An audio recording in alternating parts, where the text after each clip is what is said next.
2020년 3월 27일 프란치스코 교황은 비가 내리는 텅 빈 성 베드로 대성당 앞 광장에 홀로 섰다. 평소라면 수만 명의 신자들이 모여들었을 그곳에서 프란치스코 교황은 홀로 코로나19로 비탄에 빠진 인류에게 구원의 손길을 내려달라고 기도했다. 모두가 한치 앞을 내다보지 못하고 혼란에 빠져 있던 그때 쏟아지는 비를 맞으며 절망에 빠진 인류를 위해 구원의 기도를 드리는 교황의 모습은 종교를 뛰어넘어 많은 이들의 마음에 깊은 울림을 주었다. 그리고 다시 전 세계적으로 거대한 팬데믹의 파도가 몰려오고 있는 지금 프란치스코 교황은 Let us Dream이라는 책을 통해 위기와 절망 속에서도 다시 함께 꿈을 꾸자는 강렬한 메시지와 함께 인류에게 더 나은 미래를 위한 새로운 방향을 제시하고 있다. 안녕하세요. 윤희입니다. 참 힘들었던 2020년을 떠나보내는 우리에게 위로가 되고 앞으로 새로운 꿈을 꾸게 할 Let us Dream을 가져왔습니다. Let us Dream, 더 나은 미래로 가는 길. 저자 프란치스코 교황, 출판사 21세기 북스. 이 책은 위기의 시대에 프란치스코 교황이 건네는 희망의 메시지를 담고 있습니다. 염수정 추기경님의 추천사를 먼저 읽어드리겠습니다. 대담하게 꿈을 꾸어 봅시다. Let us dare to dream. 봄부터 우리는 참으로 힘든 시간을 보냈고 지금도 끝이 보이지 않는 고통의 한가운데에 있습니다. 우리 사회의 잔인함과 불평등이 생생하게 드러났으며 문명의 발전에 자만하며 굳게 믿었던 시스템이 모래성처럼 무너지는 걸 목격했습니다. 그러나 그와 동시에 수많은 사람들이 자신을 희생하며 아프고 고통받는 사람들을 위해 헌신하는 모습을 보았습니다. 성 베드로 성당 앞에서 비를 맞으며 저희를 돌풍의 해오리 속에 버려두지 말아달라던 교황의 절박한 기도에 대한 하나님의 대답을 느낄 수 있었습니다. Let us Dream은 그 대답을 왜 꿈의 동력으로 만들어야 하는지에 대해 말합니다. 힘들고 고통스럽더라도 주변부에서 외면받고 힘겨워하는 이들을 향한 시선을 거두어서는 안 됩니다. 무관심이 얼마나 무섭고 파괴적인 바이러스인지 우리는 몸소리치며 겪었습니다. 힘을 갖는 것을 진보라고 착각하고 강력한 통제력이면 무조건 좋다고 생각했습니다. 그러나 인간뿐 아니라 모든 존재를 통제하려는 욕심에서 벗어나 통합으로 나아가 서로 돌보지 않으면 내일은 없습니다. 위기는 변화를 가져옵니다. 이제 위기의 이전으로 돌아갈 수 없으며 이전과 같을 수도 없습니다. 우리는 더 선해지거나 악해질 것이며 후퇴하거나 앞으로 나아갈 것입니다. 물론 미래를 향한 길이 당장 눈에 보이지는 않겠지만 의심과 불안의 목소리를 걷어내고 올바른 것을 선택할 수 있는 힘을 길러야 합니다. 과거의 상처나 미래에 대한 막연한 두려움에 사로잡힌 채 잘못된 결정을 내려서는 안 됩니다. 인류는 수많은 시련을 겪어왔지만 그 시련의 시간이 어떻게 억압의 힘을 전복하고 새로운 자유의 시대가 시작되는 가능성이 되었는지 잘 알고 있습니다. 거대한 재앙과 위기 앞에서 잠시 균형을 이룰 수 있지만 동시에 행동까지 나아갈 역량과 희망을 가질 수 있었던 것입니다. 레더스 드림은 미래의 꿈에 대해 말하고 있습니다. 프란치스코 교황은 이 위기의 순간을 멈춤의 시간이라고 말합니다. 누구에게나 삶에서 멈춤의 시간이 있습니다. 그 시간이 변화를 위해 가장 중요한 순간이라고 강조합니다. 코로나19는 우리에게 멈춤의 시간을 가져다 주었습니다. 또한 변화의 필요성을 인식하게 해주었다는 걸 잊지 말자고 말합니다. 어쩌면 변화와 선택의 순간에 직면할 때 우리에게 뜻밖의 가능성이 열릴 수도 있으며 이 가능성을 범람이라고 묘사합니다. 우리 생각의 뚝을 무너뜨리기 때문입니다. 교황은 우리에게 닥친 문제를 겸손하게 하나님 앞에 내려놓고 도움을 간구하면 이 범람이 일어난다고 합니다.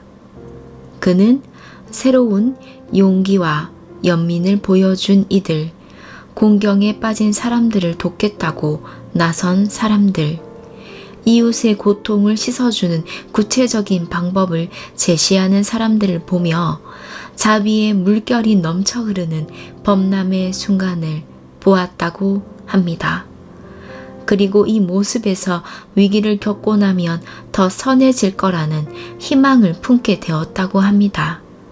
이 희망 덕분에 교황께서는 더 나은 미래를 위한 구체적인 방법에 대해 말하는 책을 쓰게 된 것입니다. 혼란과 절망의 시기에 한 줄기 희망의 빛이 되어줄 레더스 드림이 출간된 것에 하나님께 감사드립니다. 이 책의 목차는 1부 직시할 시간, 2부 선택할 시간, 3부 행동할 시간. 저는 3부의 일부를 낭독하겠습니다. 저의 낭독이 여러분에게 위로가 되길 희망합니다.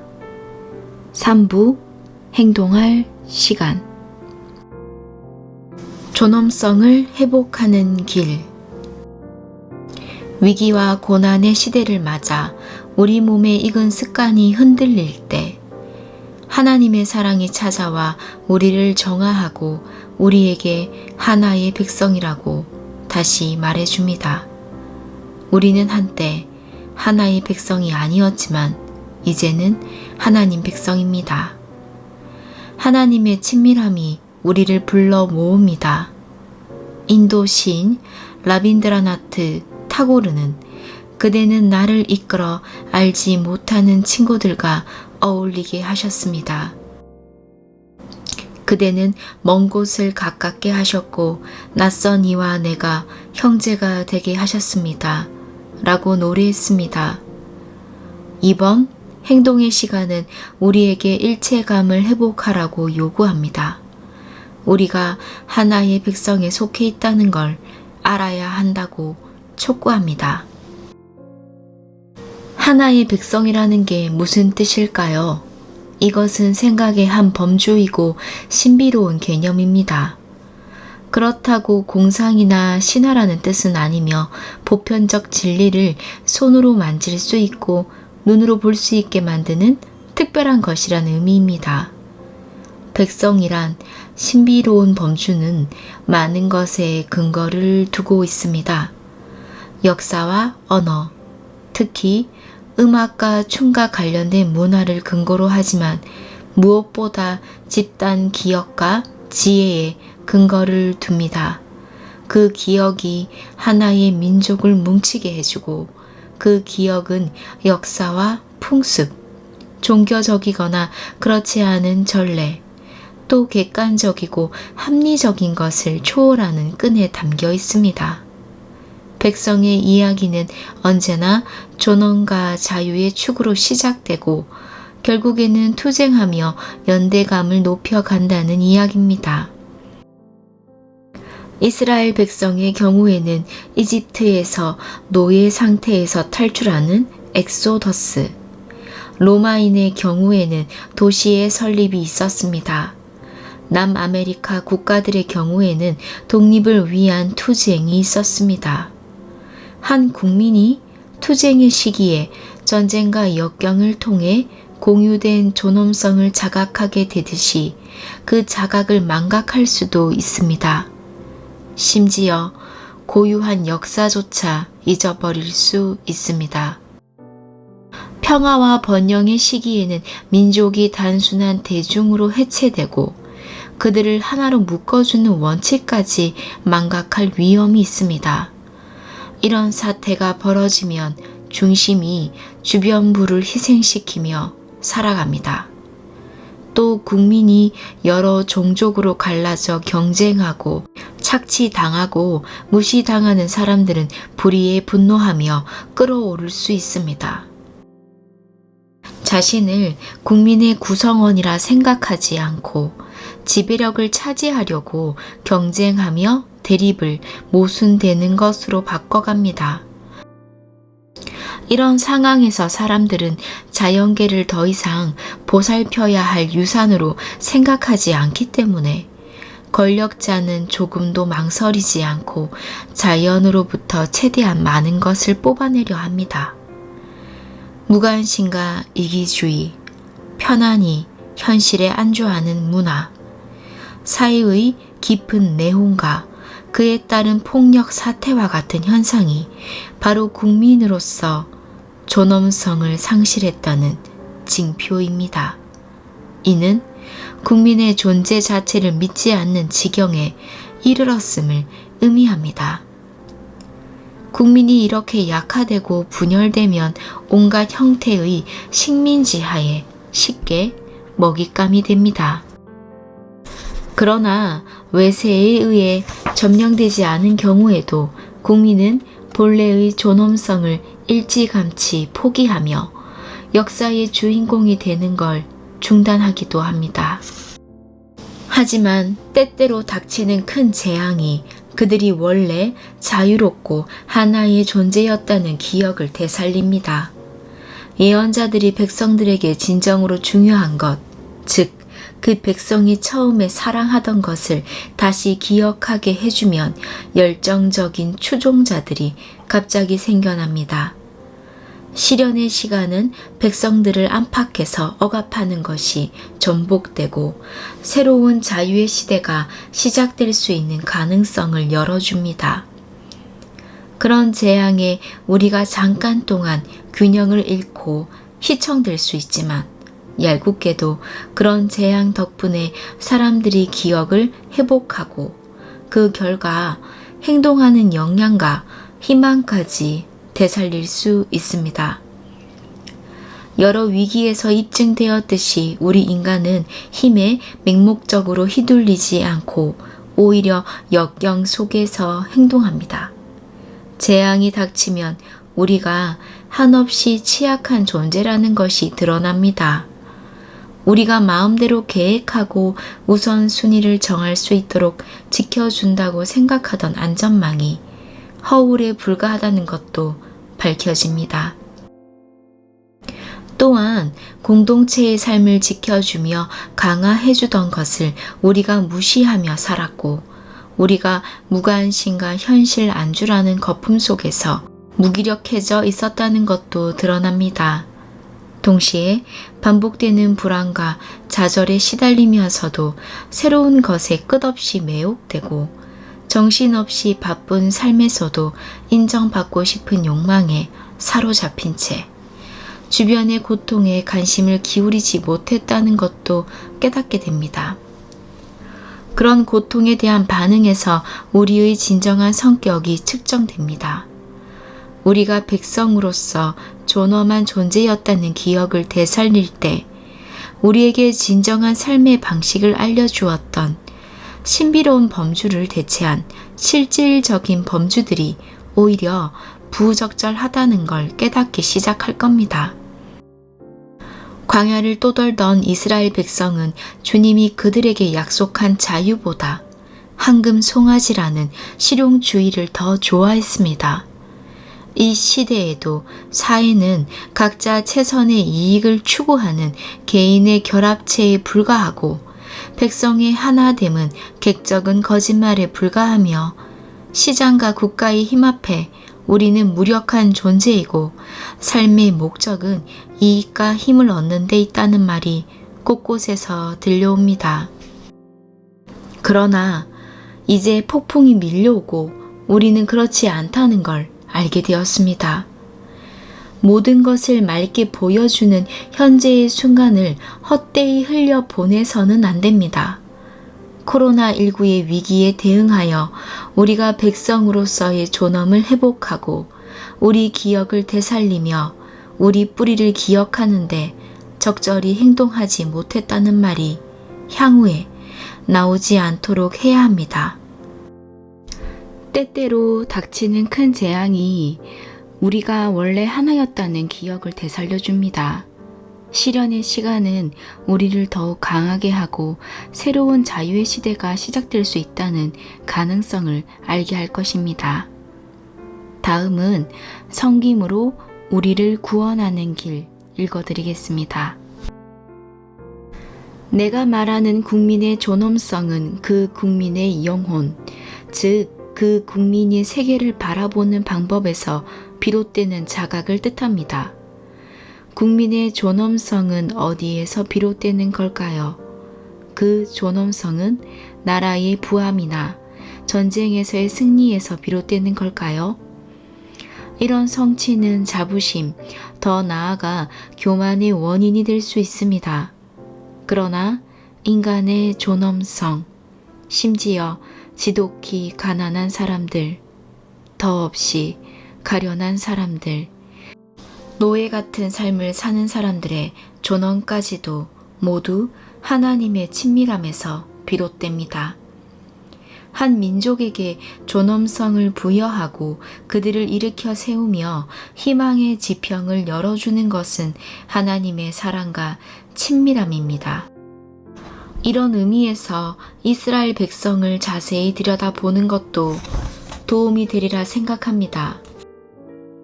이스라엘 백성은 지금 우리가 고민하는 문제의 원형이지 않습니까? 성경에서 몇 번이고 반복되는 이야기가 있습니다.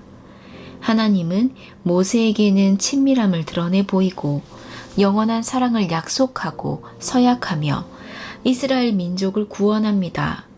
아브라함에게는 항상 이스라엘 백성을 가까이에서 지켜보며 그들과 함께 걷겠다고 약속합니다. 하나님이 그들을 돌본다는 것을 확신한 까닭에 유대인들은 자신들의 존엄을 자각하며 앞으로 전진할 수 있었습니다. 또한 가난한 사람들을 돌보고 강력한 기관을 세웠으며 고결한 영혼을 이루어낼 수 있었습니다. 그러나 그 자각을 상실한 순간, 다시 말해 이스라엘이 하나님의 선물이던 주님의 법을 저버렸을 때 이스라엘은 분열되고 불평등한 사회로 추락했습니다. 성 바오로는 예수 그리스도를 향한 믿음의 증거를 보여달라는 요청을 받았을 때 하나님이 이스라엘 민족에게 보여준 친밀함의 역사를 간략히 정리했습니다. 스테파노가 순교하기 전에도 그랬습니다. 하나님의 기름 부음을 받은 자로서 그리고 구원 이야기의 한 축으로서 그리스도께서는 그 구원을 이스라엘 백성에게서 모두에게로 확대하셨습니다. 따라서 제2차 바티칸 공의회는 교회를 하느님의 백성, 즉 성령의 은총으로 기름 부음을 받은 백성으로 묘사했습니다.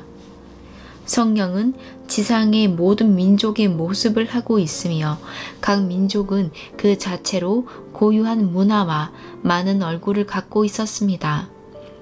예수님은 유대인에게 주어진 은총과 약속과 구원의 역사에서 잉태되셨습니다. 예수님의 이야기는 하나님이 찾아와 가까이 다가오고 함께 걸음으로써 자신의 존엄함을 자각하게 된 어떤 민족의 이야기입니다. 예수님이 내려오신 까닭에 이스라엘 백성은 하나님의 친밀함을 다시 기억하며 그 약속의 존엄함까지 되새길 수 있었습니다. 로마에 의해 점령당하지 않았더라도 그들이 자신들의 존엄함을 자각하지 못했다면 이스라엘 백성은 노예 상태에서 벗어나지 못했을 것입니다. 예수님은 말과 행동으로 하나님의 친밀함을 드러내 보이며 이스라엘 민족의 존엄성을 회복시켰습니다. 누구도 혼자서는 구원받지 못합니다. 고립은 우리 믿음에 부합하지 않습니다. 하나님은 우리를 복잡한 관계망에 끌어들이며 우리를 역사의 교차로 한 복판에 밀어넣습니다. 따라서 그리스도인이라는 것은 자신이 어떤 백성, 즉 다양한 민족과 문화로 표현되지만 인종과 언어의 모든 경계를 초월하는 백성의 일원이라는 것을 안다는 것입니다. 하나님의 백성은 국가라는 더 넓은 공동체에 속한 일원으로서 그 국가를 섬기고 그 국가가 정체성을 형성해 가는 걸 지원하는 동시에 다른 종교적이고 문화적인 기관의 역할들을 존중하는 공동체입니다. 그러나 교회가 위기의 시대에 떠맡아야 할 특별한 역할이 있다면 그 백성에게 본연의 영혼을 일깨워주며 공동선을 존중해야 할 필요성을 다시 상기하게 해주는 것입니다.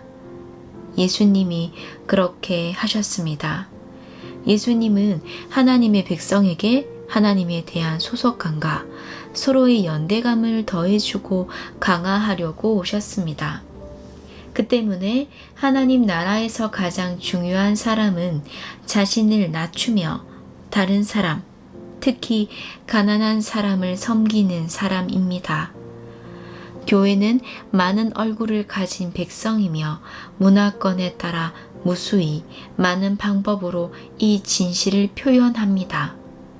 이런 이유에서 복음화는 각 지역의 고유어로 이루어져야 한다는 게 내 생각입니다. 말하자면 할머니가 손자녀에게 자장가를 불러줄 때 사용하는 단어와 소리로 복음이 전파되어야 한다는 뜻입니다. 교회는 하나님의 뜻에 따라 역사에서 그리고 구체적인 장소에서 그곳의 언어로 체화된 하나님의 백성이 됩니다.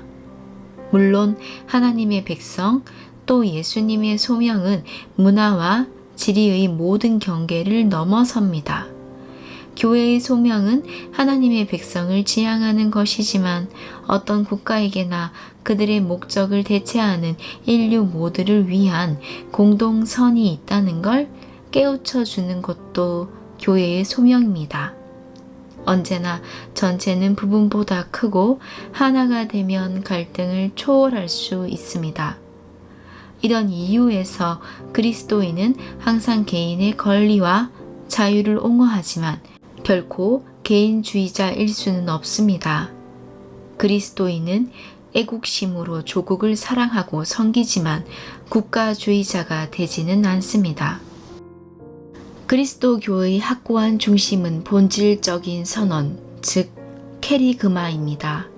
캐리그마는 하나님이 나를 사랑했고 나를 위해 자신을 내던졌다는 뜻입니다.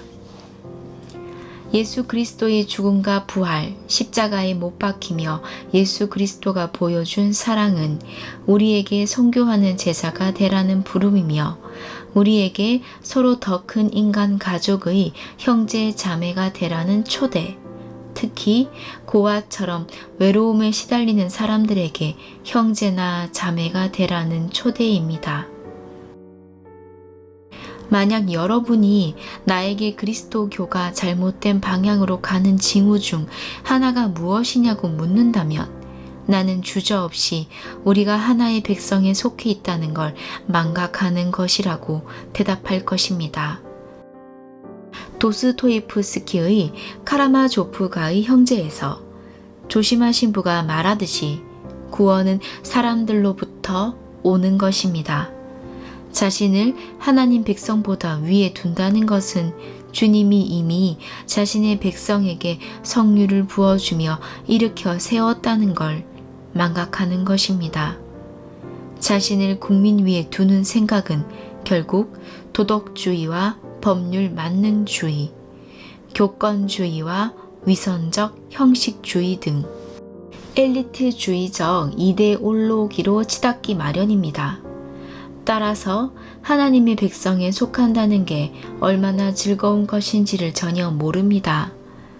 교회의 역할은 주님과 이 땅의 사람들을 섬기는 것입니다.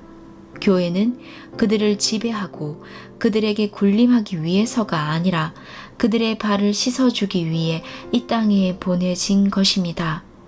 현재의 위기는 우리가 소속감을 회복하는 계기일 수 있습니다. 소속감을 회복해야만 우리는 다시 역사의 주체가 될 것입니다.